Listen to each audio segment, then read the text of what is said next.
Now this is going a little bit beyond the just typical home networking user, but some of you guys might have something like this, where you've got your Wi-Fi access point connected to your cable or DSL modem, and then you say, okay, well, I actually want to do both wired and wireless networking. Because after all, if I've got two network interface cards, why not use both of them and get double the speed, right? Maybe I'll be able to download pages faster. Maybe I'll be able to access my internet faster if I use both of them. So your Wi-Fi NIC card has got a wireless connectivity to your access point, and you've also got an Ethernet cable connected to this thing in the middle, like a hub or a switch here. Now here you might have a problem where it says all of a sudden everything is really slow, or I can reach some things but I can't reach another. Why might that happen? Now in this type of situation here, we have dual connections. It might be the fault of this cable. What if that cable disappears? What if I accidentally yanked it out, tripped over it? You know, make up your own reason, but whatever, that Ethernet cable between the access point and your switch or your hub vanished. And this is actually like the setup I have at home. I have this exact same thing. I have a little hub here with multiple laptops connected to it, and I have an access point as well. And the hub is connected via Ethernet to the access point. Well, why would this cause a problem? You might say, hey, my Wi-Fi is still up. Why is this causing me an issue? Well, here's the reason. Let me show you something. Let's see, my Wi-Fi is up right now. Let me disconnect. Something's disconnected right here. All right, so let's go back into our DOS prompt. Remember, start and then type in CMD for command, and you get your DOS prompt. Let's just start it from scratch. Command. Okay, here's another nifty little command. Now, first of all, if I do, you might be wondering, okay, well, you know, somebody else set up my network. I don't know if I have both a wired and a wireless connection. How can I find that out? Well, you can use your friendly ipconfig command again, hit enter, scroll through all this stuff. If you see that you have more than one IP address, probably means you have dual connections. Also look here, wireless LAN adapter, so that's my Wi-Fi. And you should also see something called Ethernet LAN adapter. Now in this case, I only have my Wi-Fi connected. Okay. Now before I connect my Ethernet, I want to show you another command. This command is route print. Notice there's no space, it's all together, no, just one word, route print. Once again, you don't have to worry about this messing anything up. This command is just going to display information. It's not going to change anything. Route print, you hit enter. I'm sorry, it is two separate words. Route space print. All right, let's scroll up a little bit.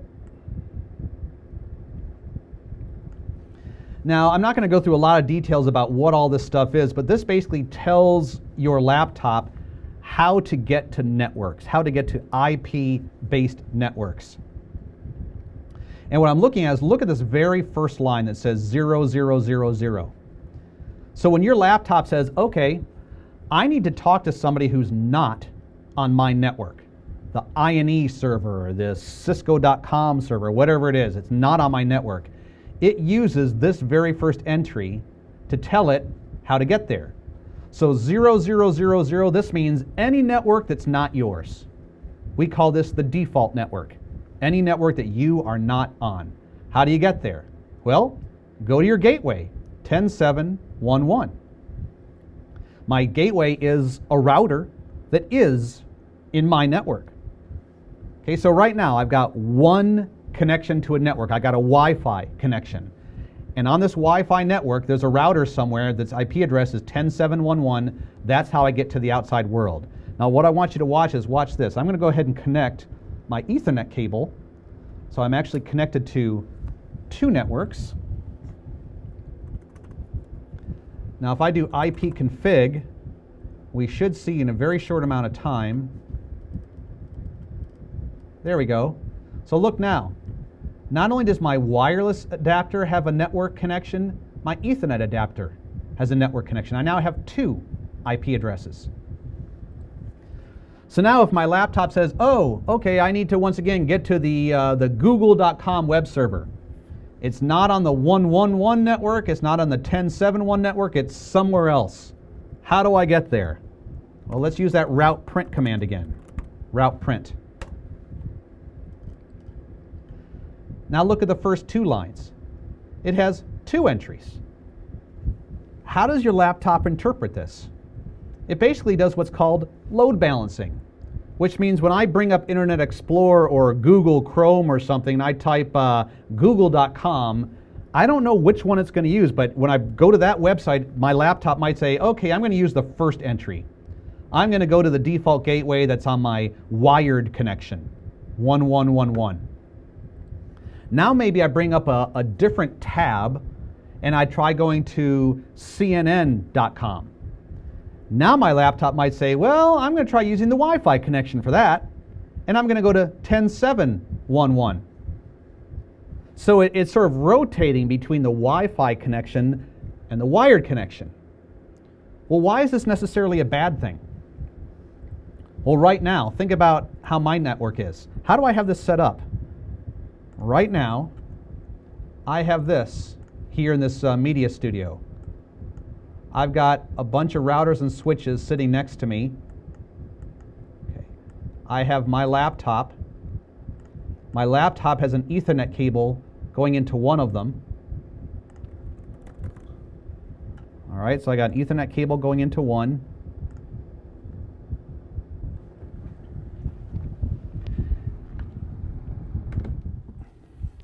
And then I've got my Wi-Fi adapter.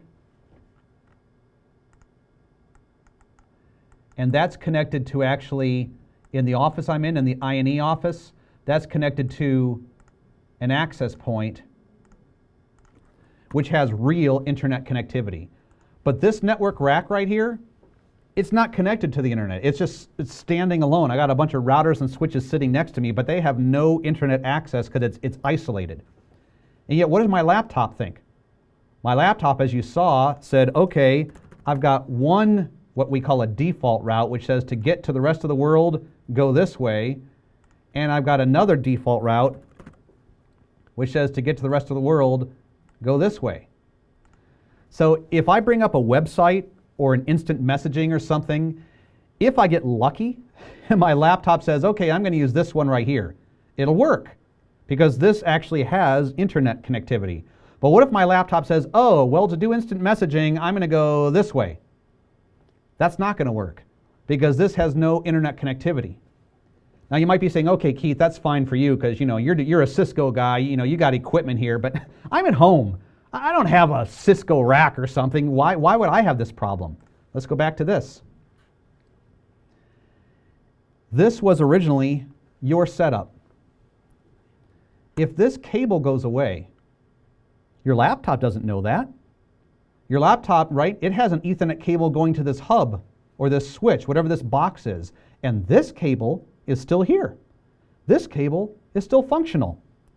So your laptop has no way of knowing that this connection was just lost.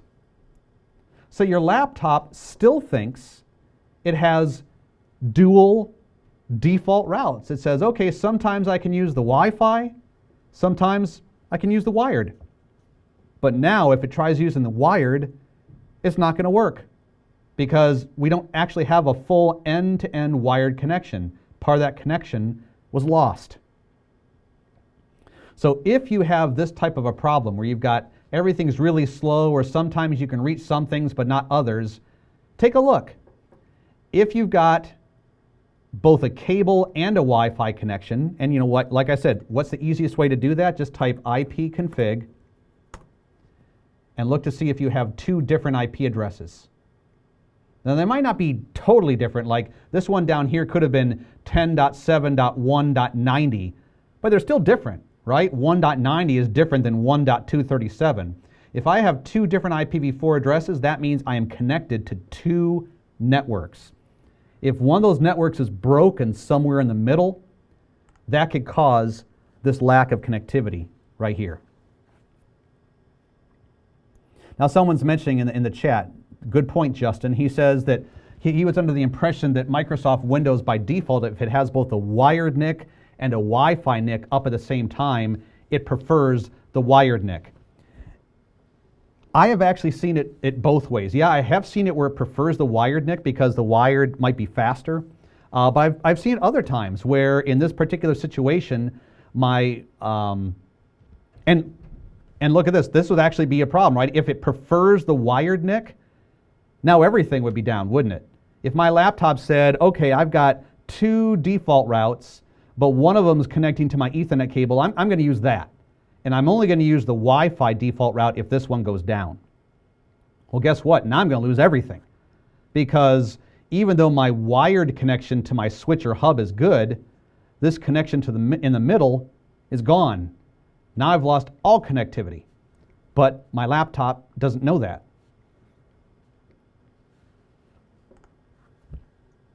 And this last one here, this is like what I was just referring to, where you're a CCNA candidate or a CCNP candidate. You actually purchased your own networking rack, and you connected your wired connection to your rack, and your Wi-Fi is using internet access. Well, this might be a problem for us because, like I said, go back here, route print. Like in my case, this would be a problem for me because if my laptop is actually trying to use this first entry, that's not going to work. I'm not going to be able to reach any websites. I'm not going to be able to do any instant messaging if it's trying to use this first entry right here because this is going to my networking rack, which is isolated, doesn't go anywhere. Now what's kind of interesting is right now, it actually is working. I'm able to chat with you guys. I can see your messages coming up. I still have internet access. So clearly my laptop is sort of load balancing between the two of them. If it was just preferring the first entry, it would have cut me off from you. I wouldn't see your messages. I wouldn't have access to websites, but I do. Now you might say, okay, well, what if I want to do this? Let's go back to this. What if I'm practicing, for my Cisco certification or whatever, and everything in this rack is going to have an IP address that begins with 30 something. Like maybe everything connected to here is going to be 30.1 something. Everything connected to here is going to be 30.2 something. So I say to myself, well, I don't really need this. Now, first of all, why did I get this in the first place? Because I got a DHCP message. So when your NIC card connecting to a network first comes up, the first thing it does, it says, I need IP information. So I'm going to send out a DHCP message. Let's just cover DHCP really, really quickly for those of you pursuing your Cisco certification. Now, for those of you who are home users, you can ignore these next 4 or 5 minutes because you probably could care less about DHCP. But for those of you who are studying any form of networking, you need to know about DHCP. So here's your laptop. And inside of it, it has some kind of network interface card. I don't care if it's a wired Ethernet or it could be Wi-Fi, but you got something. As soon as this NIC card comes up, it sends out a special message. Remember, DHCP stands for Dynamic Host Configuration Protocol. Or in other words, saying, give me my IP information. So this guy sends out a special DHCP message called a DHCP Discover message. He's saying, okay, is there anybody out there who can help me out? Who can give me my IP address? Now, hopefully, there is. Now, if you're connected to an ISP, your ISP is probably going to give you your DHCP information. So, but it's going to come from somewhere. and you're going to get a DHCP message coming back called a DHCP offer.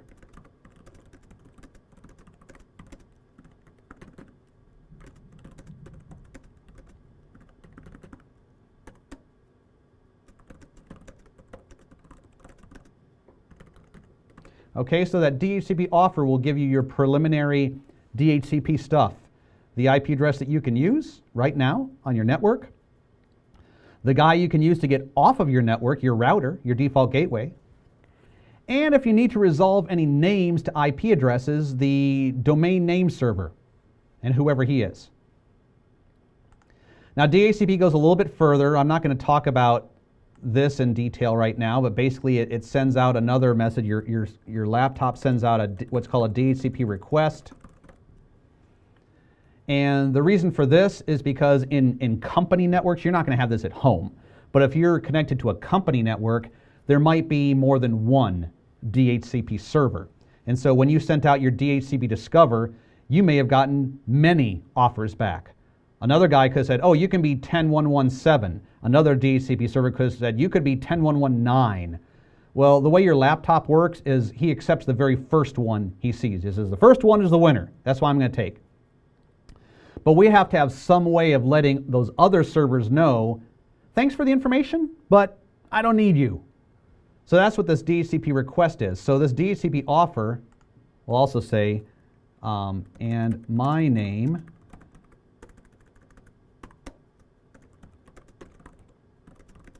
is, okay, so now in the DHCP request, you say, I will accept the info from 8888. Now that's a very primitive way of describing it, but basically the DHCP request says, I like this, 10111, 10112, I like this, I would like to use this, and it was 8888 that gave it to me. So if there was any other DHCP server out there, he'd say, oh, he didn't like my stuff, so I'll keep my stuff for somebody else who asks me next. And then the DHCP server of 8888 would send what's called a DHCP acknowledgement, saying, okay, you got it. I'm not going to give 10111 to anybody else. It's yours.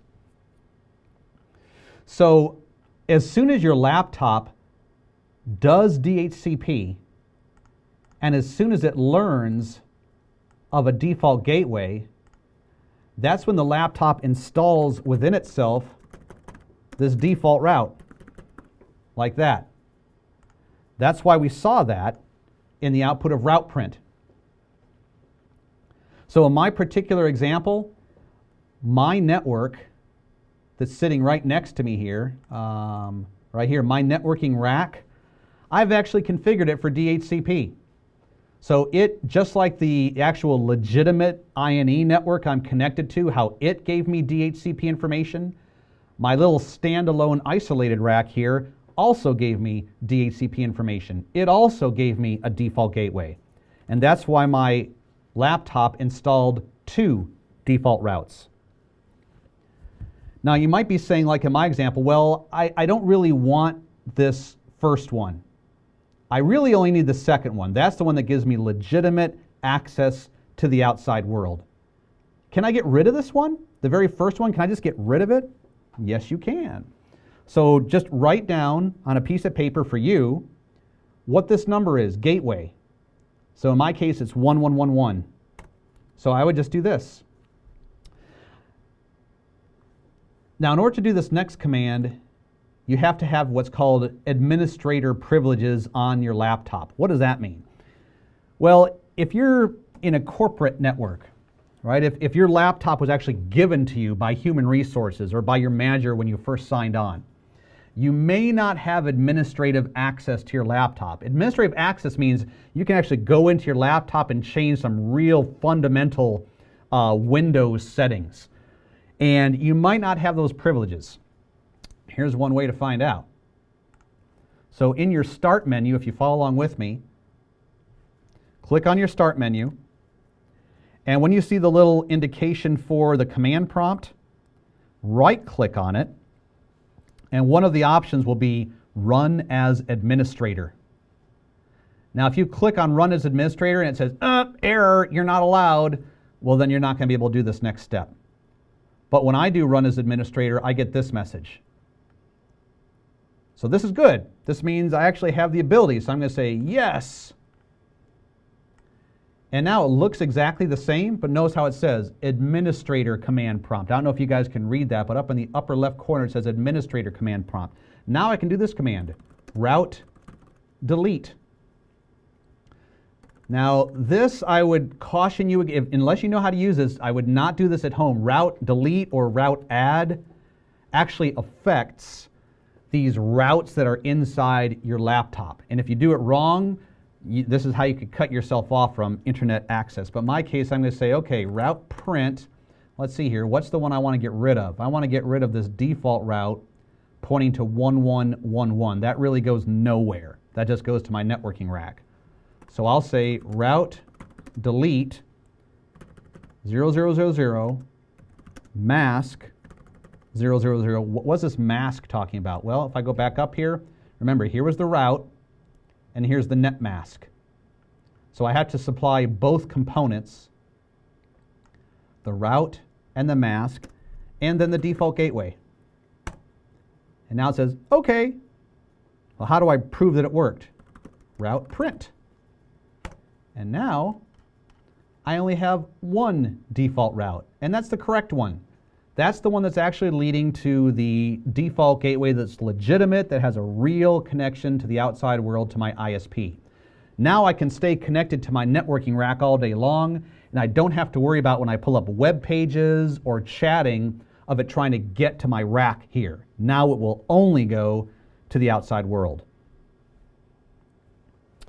Now let's see here. There's a couple of questions in the live chat that I want to be able to get to. So let me look at these.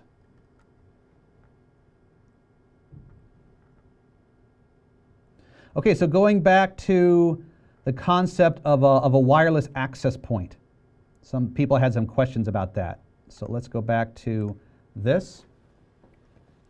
Okay, so one of the questions somebody had was, what's the best practice for mounting this thing? You know, if I got an access point at my house, where would be the best place to put it? Well, the access point, let me draw something right here. Is this the right thing? Yes. Okay, so the access point you have might have actual antennas that stick out like this, or it might not. Like the access point that I actually have at home just looks like a box. You can't actually see the antennas. But there are some built into the inside of it. And the way these antennas work, hold on just a second here, let me change something on my laptop real quick so I can draw accurately.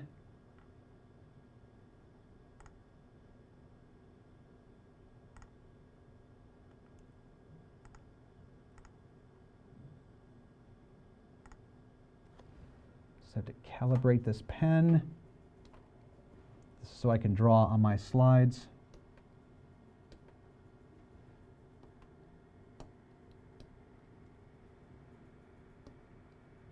Okay. So your access point, if we were to look at this in 3 dimensions, you know, both going up, what happened there?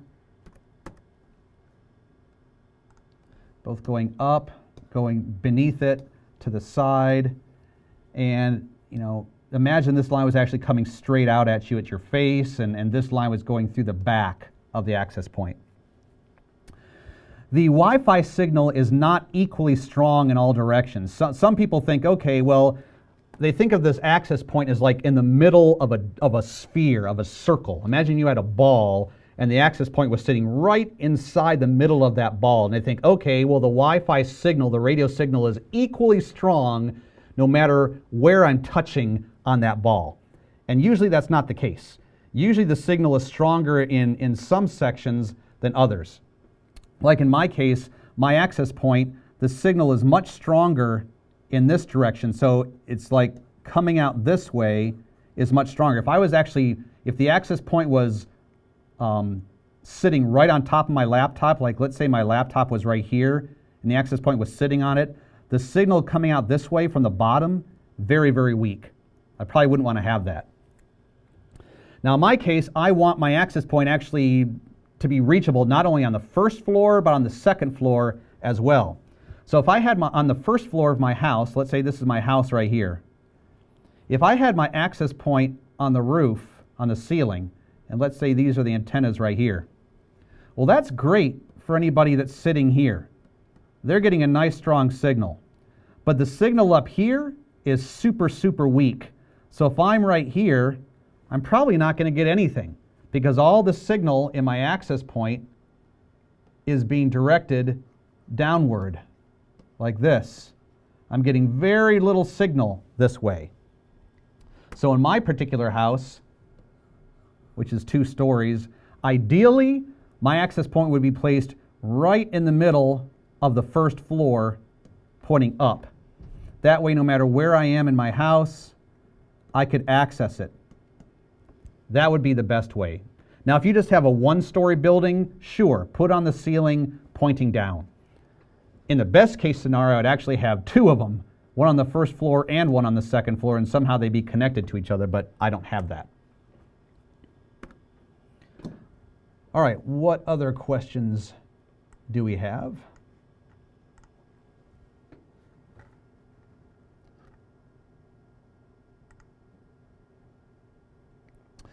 Someone's saying in this particular case, the access point is acting like a router. Yeah, exactly. That's entirely true. The access point, let's see here, acting like a router.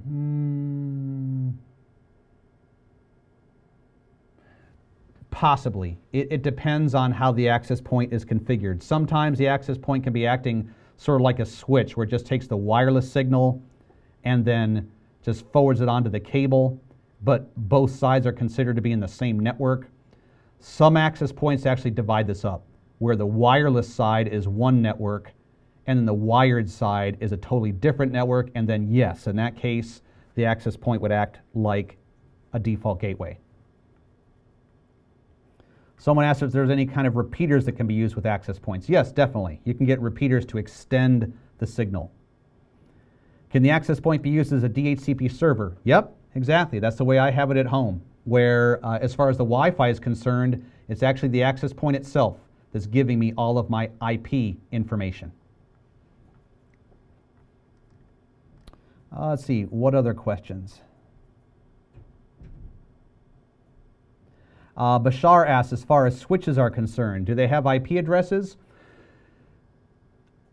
On a real basic switch, the only reason you'd really need to give it an IP address is if you want to manage that switch. In other words, if for some reason I want to be able to get into that switch and type in some commands to change its behavior, then I might need an IP address. But just for regular networking, no. As a matter of fact, at my house, I got a tiny little Netgear switch. I don't think that thing is even capable of having an IP address.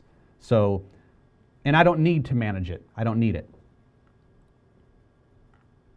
And someone's asking, just to reiterate, when we use the route print command, what are we looking for? So when I use the route print command, main thing I'm looking for is you scroll up and look for an entry that starts out with 0000. In order to access the internet, you need to have an entry that looks like this. If you don't have an entry that starts out with 0000, you will not have access to the internet.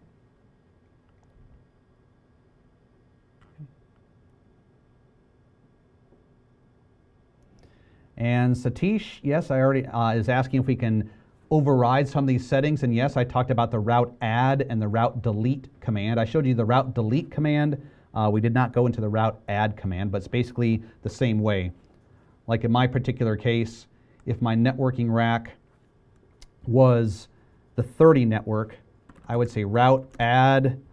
I'd say, okay, everything in my networking rack is in the 30 network, and the actual router I'm connected to, which will give me that, is 30.1.1.1. And now when I do route print, about the 8th line down right there that says 30. That's the one that I just added. Now I probably want to get rid of that because there probably are real web servers out there in the world that begin with 30 something. And I want to actually be able to get to those.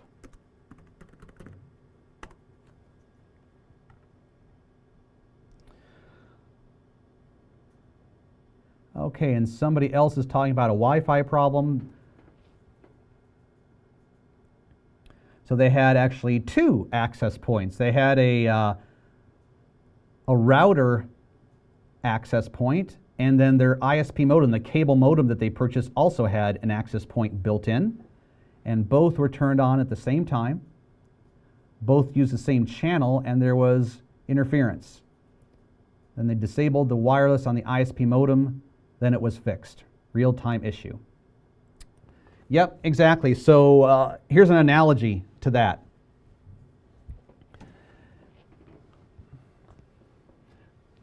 For those of you who know nothing about Wi-Fi, this will probably make sense. You ever been in a situation where you're driving along in your car and you're listening to a radio station and it's coming in nice and strong, and all of a sudden it starts getting weaker and weaker, but you're still okay with it. There's a little bit of interference every once in a while, but it's not bad enough for you to turn to another station.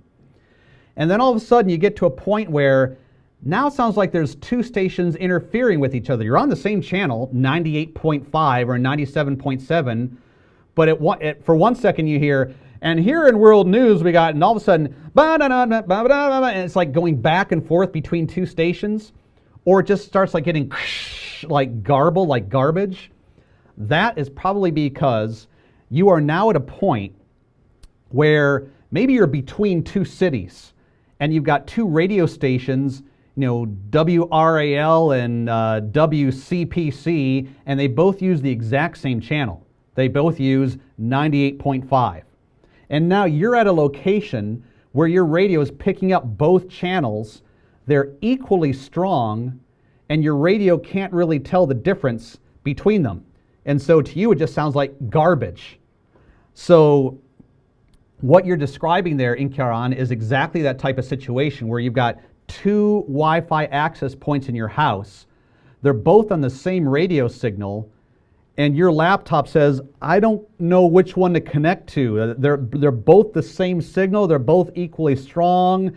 I'm getting interference. I can't really hear them both because they're both talking at the same time. It's confusing my brain. That's what you're describing right there.